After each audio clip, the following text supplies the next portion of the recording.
വലിയ മെനക്കേട് പിടിച്ച പണിയായത്. പാത്തും പതുങ്ങിയും ചെയ്യണം. ഒരു നെല്ലടയ്ക്ക് വ്യത്യാസം വന്നാലോ കാശിന് കൊള്ളത്തില്ല. ഞാൻ നിർത്തിയതാ ഈ പണി. നിങ്ങളൊക്കെ ജയിലിൽ പോയ പിന്നീട് വേറെ ആർക്കും ചെയ്തു കൊടുത്തിട്ടില്ല. വയസ്സുകാലത്ത് പോലീസിന്റെ അടികൊള്ളാൻ വയ്യ. ഇത് പിന്നെ അരിയാരിക്കാൻ നിർബന്ധിച്ചുകൊണ്ട് ചെയ്തെന്നേ ഉള്ളൂ. പിന്നെ എന്തു വന്നാലും നിങ്ങൾ എന്നെ ചതിക്കില്ലെന്ന് ഉറപ്പുണ്ട്.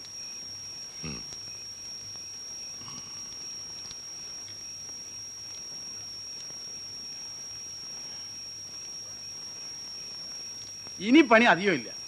കുഴല് തീർന്നു കിട്ടിയ പണി പകുതി കഴിഞ്ഞു. കോട്ടമൊന്നുമില്ലല്ലോ.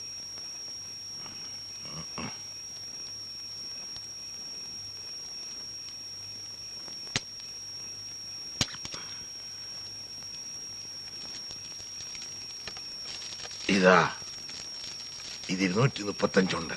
ഇപ്പൊ മൊത്തം 4335. ഇങ്ങനെ 100, 200, 300 അല്ലാതെ ഒരുമിച്ച് കൈ കിട്ടിയിരുന്നെങ്കിൽ എന്തെങ്കിലും ഉപകാരത്തിനുണ്ടായേനെ. പണ്ട് ഒരുപാട് തന്നിട്ടില്ലേ കൈ നിറച്ച്. പറഞ്ഞതിന്റെ ഇരട്ടിയും. ഇപ്പോ നിവൃത്തിയില്ല. ലോട്ടറി വിറ്റുണ്ടാക്കണ കാശ. പട്ടിണി കിടന്നിട്ടാണെങ്കിലും പറഞ്ഞ കാശ് തരും, കൈ കിട്ടണ പോലെ. ഇങ്ങനെ പട്ടിണി കിടന്നും കഷ്ടപ്പെട്ടും എന്തിനാക്കാ ഈ തോക്കുണ്ടാക്കുന്നത്? ആയ കാലത്ത് കൊന്നും കൊലവിളിയും നടത്തി കുടുംബം പോയി. 12 കൊല്ലം ജയിലിൽ കിടന്നു. ഇപ്പൊ ഈ മരിക്കാൻ കാലത്ത് എന്താ ഇതിന്റെ ആവശ്യം? കഴിഞ്ഞിട്ടില്ല രാമ, ഒന്നൂടുണ്ട് ബാക്കി. തായ് വേര് വരെ ഇറക്കും, എന്നിട്ടേ ചാകൂ.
എന്താ എന്ത് വേണോട്ടോ? നിന്റെ തല. എന്ത് തല? തല മാറ് മാറ്, മുതലാളി വരുന്നു. ആ മാറ്, മാറിക്കോടോ.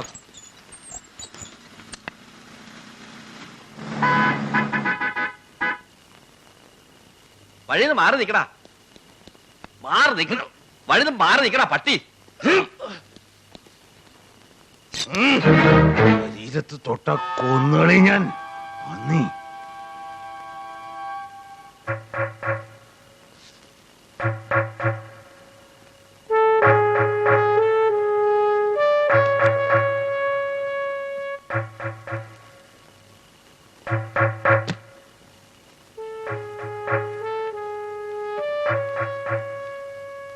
എന്താണിക്ക, എന്താ പ്രശ്നം? മാറിത്തരും, പിടിച്ചു മാറ്റരുത്. താനകത്ത് പോടോ. അതിനും മാത്രം ഒന്നും ഉണ്ടായില്ലല്ലോ. വാ, വന്ന ചോദിക്കട്ടെ. ഇക്ക എന്തിനാ വന്നത്? എന്നെ കാണാനാണോ? ജയിലിൽ നിന്ന് ഇറങ്ങിയിട്ട് 2 വർഷം കഴിഞ്ഞു, ഇന്ന് വരെ വന്നിട്ടില്ല. പിന്നെ ഇന്നോ എന്റെ പട്ടി വരും. ഇക്ക ആകെ പരിഭവിച്ചിരിക്കുക. ഇതാ, ഇത് വെച്ചോളൂ. അലിയാര് പിച്ച വാങ്ങിയിട്ടില്ല, കൊടുത്തിട്ടേ ഉള്ളൂ. 12 വർഷം കിടന്ന് ജയിലില്. 14 വർഷമായിട്ട് എന്റെ കുട്ടികൾ കിടക്കുന്നു. ഒന്ന് വന്ന് കണ്ടിരുന്നെങ്കിൽ, ഒരു പൊതി ബീഡി വാങ്ങി തന്നിരുന്നെങ്കിൽ ഇതിനേക്കാൾ 1000 മടങ്ങ് വിലയുണ്ടായനെ. തെറ്റ് ഞാൻ സമ്മതിക്കുന്നു. പക്ഷെ ഒരു കാര്യമൊക്കെ മനസ്സിലാക്കണം. നേരിട്ട് വന്ന് കാണാനും ബന്ധപ്പെടാനും പഴയ നിലയല്ല എൻ്റേത്. ഞാനൊരു MLA. എനിക്ക് പാർട്ടിയിൽ ക്ലീൻ ഇമേജാ. ഇമേജ് ഈ നിലയിമ്മലെ ഇമേജ് ഒക്കെ ഉണ്ടാക്കാൻ ഞങ്ങളുടെ ജോലിയും കൊടുത്തിട്ടുണ്ട്. മറക്കരുത്, മറക്കാൻ പാടില്ല.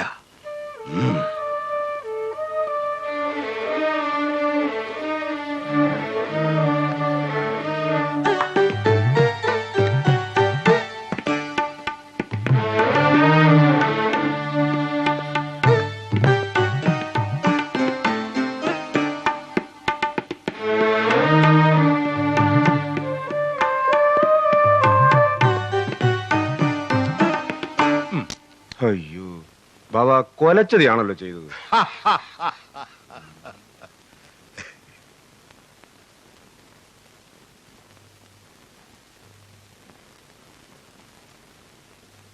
വരും.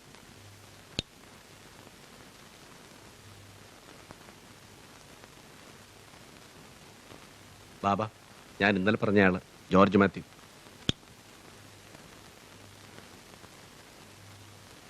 സഹായിക്കാൻ പറ്റില്ലെന്ന് ഞാൻ ഇന്നലെ തന്നെ നിന്നോട് പറഞ്ഞല്ലോ. ഞാൻ പറഞ്ഞു ബാബയെ നേരിട്ട് കണ്ട് പറയണമെന്ന്. അതെ, എന്റെ അവസ്ഥ ഇക്ക മനസ്സിലാക്കണം. 10 കൊല്ലം ഞാൻ കാസിം സേട്ടിന്റെ കൂടെ നിന്നു. അയാളുടെ ബിസിനസ് ഇവിടെ ഞാനാ നോക്കി നടത്തിയത്. എനിക്കും എന്റേതായ ഒരു നിലനിൽപ്പ് വേണ്ടേ? അതുകൊണ്ട് ഞാൻ സ്വന്തമായി തുടങ്ങാൻ തീരുമാനിച്ചത്. അത് തെറ്റാണോ ഇക്ക? കാസിം സേട്ട് എന്നെ കൊല്ലും. എന്നെ രക്ഷിക്കണം. കാലി പിടിക്കാൻ ഞാൻ. എന്റെ ജീവൻ രക്ഷിക്കണം.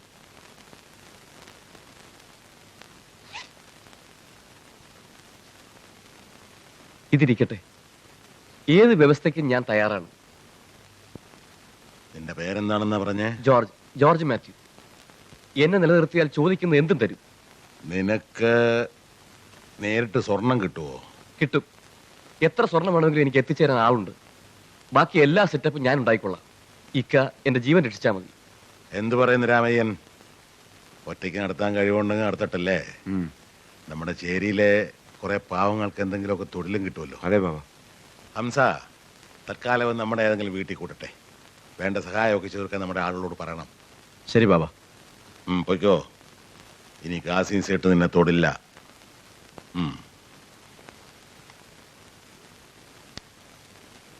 കൊണ്ടുവച്ചേരാ. കാസിം സേട്ട് അത്ര കുറഞ്ഞ പുള്ളിയൊന്നുമല്ല ബാബ. നമ്മൾ തീരെ കുറഞ്ഞ പുള്ളികളാണോ? അതല്ല, അയാൾക്ക് നല്ല സെറ്റപ്പ് ഉണ്ട്. അതുകൊണ്ടെന്താ? സ്മഗ്ലിങ് സേട്ടിന്റെ കുത്തകയൊന്നുമല്ല, ഇയാൾക്കും ചെയ്യാം. ഈ ചേരി വന്ന് കാസിം സേട്ട് കളിച്ചാല് ആ കളിയൊന്ന് കാണണമല്ലോ.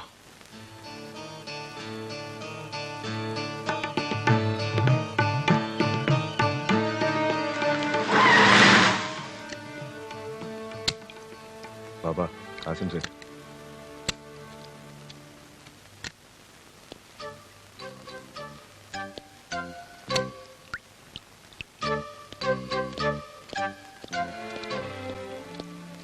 Hello Aliyar bhai, I am Kasim Sait. ഒരു മിനിറ്റ് എനിക്ക് സംസാരിക്കാൻ തരുമോ? എനിക്കൊരു ചെറിയ ഫേവർ ചെയ്യണം. എൻ്റെ ഒരാൾ എന്നെ ചീറ്റ് ചെയ്ത് നിങ്ങളെ അഭയം പ്രാപിച്ചിട്ടുണ്ട്, ജോർജ് മാത്യു. എനിക്ക് അയാളെ തിരിച്ചു തരണം. എന്തിനാ? സ്മഗ്ലിംഗ് കണ്ണടച്ച് വിശ്വസിക്കേണ്ട തൊഴിലാണ്. വഞ്ചനയ്ക്ക് ഒറ്റ ശിക്ഷയുള്ളൂ, മരണം. ഞാനും ആ അഭിപ്രായക്കാരനാണ്. വഞ്ചിച്ചാൽ അതെന്റെ മകളായ പോലും ഞാൻ സഹിക്കില്ല. ഈ ജോർജിനെ വിട്ടുതരാൻ സാധിക്കില്ല. കാരണം ഞാൻ അവനെ രക്ഷിക്കാന്ന് വാക്ക് കൊടുത്തു പോയി, പണവും വാങ്ങി. അയാൾ തന്നതിന്റെ ഇരട്ടി ഞാൻ തരാം. അലിയാർ കൊറ്റ വാക്കേ ഉള്ളത്, മാറാത്ത വാക്കാ. നാം തമ്മിൽ ഒരു മത്സരം ഒഴിവാക്കാം എന്ന് വിചാരിച്ചാണ് ഞാൻ പറഞ്ഞത്. കാസിം സേട്ടിനെ അലിയാർ ഭായിക്ക് കൃത്യമായിട്ട് അറിയില്ല. അനുഭവിച്ചറിയാം. എന്താ? ടീക്കേ. കൊല്ലക്കുടിയിലെ മുയലിനെ ആ ഉടുക്കുകൂട്ടി പേടിപ്പിക്കുന്നത്. വണ്ടി എടുക്കടാ.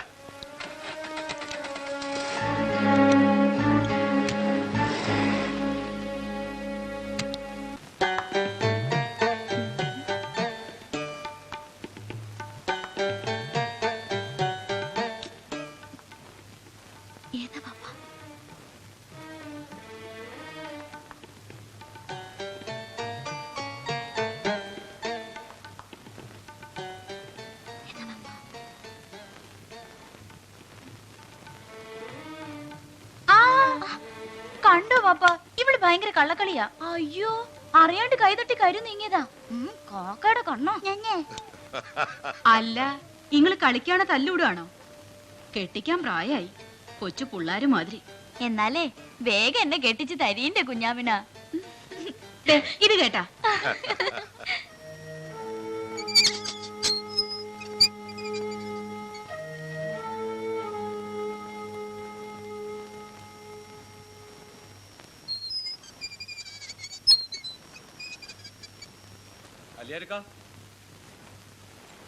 അലിയാരിക്കാ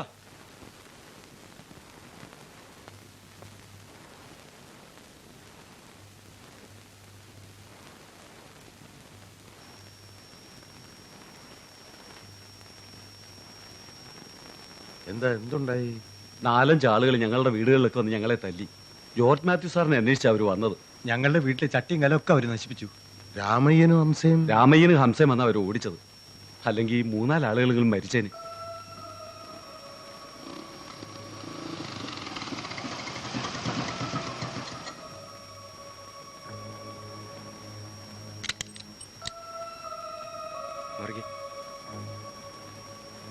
ആരാ രാമയ്യൻ? കാസിം സെട്ടിന്റെ ആൾക്കാരാ ബാബ. ജോർജ് മാത്തിന്റെ കൈത്തണ്ടിൽ വെടിയേറ്റിട്ടുണ്ട്. ഭയപ്പെടാനൊന്നുമില്ല. വേറെ 5 ആൾക്ക് ചില്ലറ മുറിവുകളുണ്ട്. എല്ലാവരെയും ഹോസ്പിറ്റലാക്കി. അഡ്മിറ്റ് ചെയ്തോ? എന്ത് മണ്ടത്തരാ കാണിച്ച്? എന്നാ ഡിസ്ചാർജ് ചെയ്യിക്കട്ടെ ബാബ.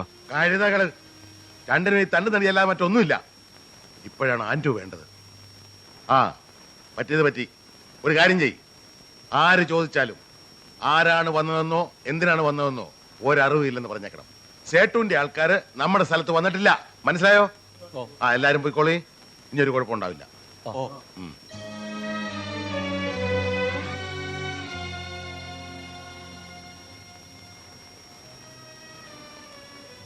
മക്കളെ, നമ്മൾ മോശക്കാരായല്ലേ? അത് പാടില്ല. നമ്മുടെ ആൾക്കാരോട് 4 വഴിക്കും പോകാൻ പറ. അവൻ എവിടെ ഉണ്ടെന്ന് ഉടനെ അറിയണം. നമുക്ക് ഇത് അവസാനിപ്പിച്ചേക്കാം.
എന്നെ രക്ഷിച്ചു. ഇനി എനിക്ക് ആരെയും പേടിക്കണ്ട. ഈ ഉപകാരം ഞാൻ മറക്കില്ല. എന്റെ ദൈവമാണ് ഇക്ക. ആ മതി മതി, ദൈവങ്ങളുടെ എണ്ണം കൂട്ടണ്ട. ഇക്ക, ഇന്ന് എനിക്ക് സ്വർണം വരും. എന്റെ ആദ്യത്തെ ബിസിനസ്. ഇക്ക എന്നെ അനുഗ്രഹിക്കണം. ഇനി ഞാൻ പണം വാരും. കാല് വാരാതിരുന്നാ മതി.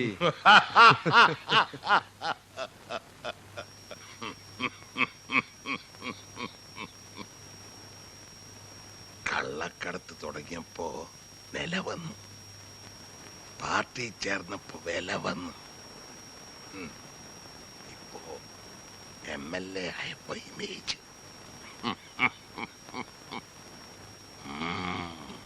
ഇക്കാക്ക ആരോടാ ഈ വർത്തമാനവും ചിരിയും? എനിക്ക് എന്നോടല്ല പിന്നെ ആരോടാ സംസാരിക്കാനുള്ളത്? ഇതിനേക്കാ ഭേദം ജയിലായിരുന്നു. എന്താനും പറയാൻ അവിടെ എൻ്റെ മക്കളുണ്ടായിരുന്നു. എനിക്ക് കിട്ടിയ ഏറ്റവും വലിയ ശിക്ഷ 2 വർഷത്തെ ഇളവാ. ഒറ്റയ്ക്ക് ഓരോന്ന് ആലോചിച്ച് നീ കിടന്നോടാ. നാളെ പണിക്ക് പോകണ്ടല്ലേ, ഉറക്കം കളയണ്ട. ഇക്കാക്ക ഉറങ്ങുന്നില്ലേ? പകൽ മുഴുവൻ ലോട്ടറിയും കൊണ്ട് നടപ്പ്, രാത്രിയായ ഉറക്കമില്ല. ഉറങ്ങാൻ പറ്റണ്ടേടാ. മനസ്സറിഞ്ഞൊന്ന് ഉറങ്ങിയിട്ട് 14 വർഷമായി. കണ്ണടച്ചാ തുടങ്ങും കാഴ്ചകൾ. എന്റെ കുഞ്ഞാമിന, സീനത്ത്, റംല.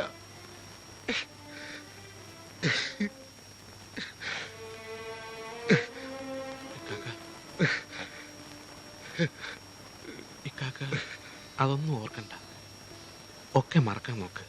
മറക്കാനാണെങ്കിൽ പിന്നെ എന്തിനാടാ 1.5 കാലം വെച്ച് ഞാൻ ഒരു തെണ്ടിയെ പോലെ ജീവിക്കുന്നത്?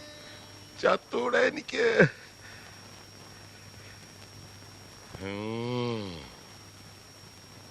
എന്റെ ദിവസം വരാറായി.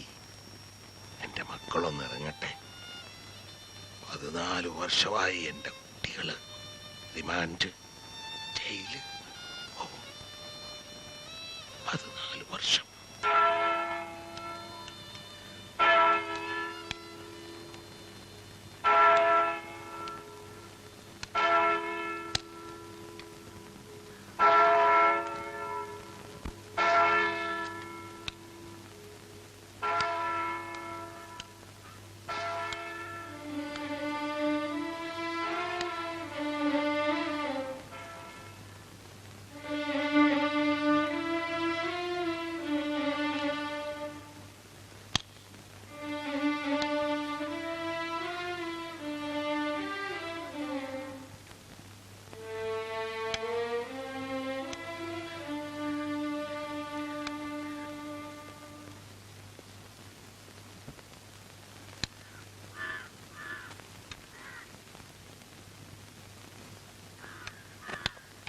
നീ വന്നേ, ചെക്ക് ചെയ്തു.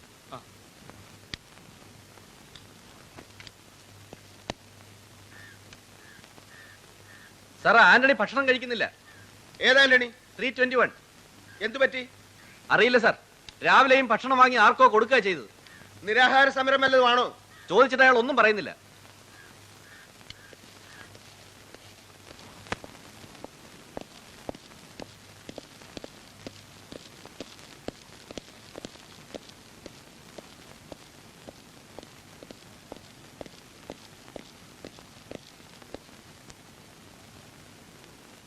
ആന്റണി,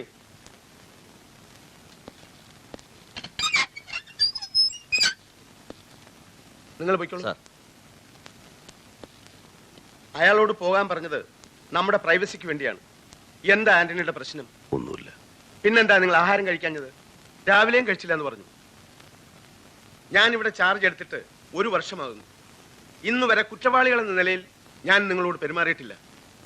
നിങ്ങളുടെ പ്രശ്നങ്ങൾ നിയമത്തിന്റെ പരിധിയിൽ ഒതുങ്ങി നിന്നുകൊണ്ട് ഞാൻ പരിഹരിച്ചിട്ടുണ്ട്, ഇല്ലേ? നിരാഹാരം ഇരിക്കാൻ എന്താണ് ഉണ്ടായത്? ചോദിച്ചതിന് മറുപടി പറയാൻ ആന്റണി. എന്നെ ദേഷ്യം പിടിപ്പിക്കരുത്. സ്നേഹത്തിന്റെ ഭാഷ മാത്രമല്ല എനിക്കറിയാവുന്നത്. പറയൂ, എന്താ നിന്റെ ആവശ്യം? ചോദിച്ചതിന് ഉത്തരം പറയണം. എന്നെ വെറുതെ വിടൂ, എനിക്ക് ഒറ്റയ്ക്കിരിക്കണം. സാറേ, ഈ ഭ്രാന്ത് ഇടയ്ക്കുള്ളതാ. 10-12 കൊല്ലമായി ചിലപ്പോഴൊക്കെ ഇങ്ങനെയാണെന്ന് അയാൾ കൂടെ ഉള്ളവർ പറയുന്നത്. നിങ്ങളെ വിളിച്ചില്ലല്ലോ.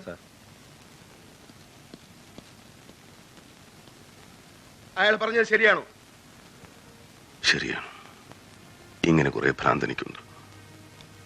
എന്റെ വിവാഹം നടന്ന ദിവസം, ഞങ്ങൾ തമ്മിൽ കണ്ടുമുട്ടിയ ദിവസം, എന്റെ മകൾ ജനിച്ച ദിവസം, അങ്ങനെ പലതും. ഇന്നെന്റെ വിവാഹ വാർഷികമാണ്. എന്നിട്ട് അത് ഇങ്ങനെയാണോ ആഘോഷിക്കുന്നത്? നമുക്ക് സ്വീറ്റ്സ് വാങ്ങാം, തടവുകാർക്കെല്ലാം കൊടുക്കാം. എന്താ? വേണ്ട. കഴിഞ്ഞ 13 വർഷമായിട്ട് ഞാൻ ഇങ്ങനെയാണ് ആഘോഷിക്കുന്നത്. ജലപാനം പോലും ഇല്ലാതൊരു ദിവസം. ഈ വർഷവും ഞാൻ ആഘോഷിച്ചോട്ടെ. ഓക്കെ, നിന്റെ ഇഷ്ടം. വിചിത്രമാണ് നിന്റെ സ്വഭാവം. ആ, അടുത്ത വാർഷികം ഭാര്യയും മകളും ഒപ്പം ആർഭാടമായി ആഘോഷിക്കാം.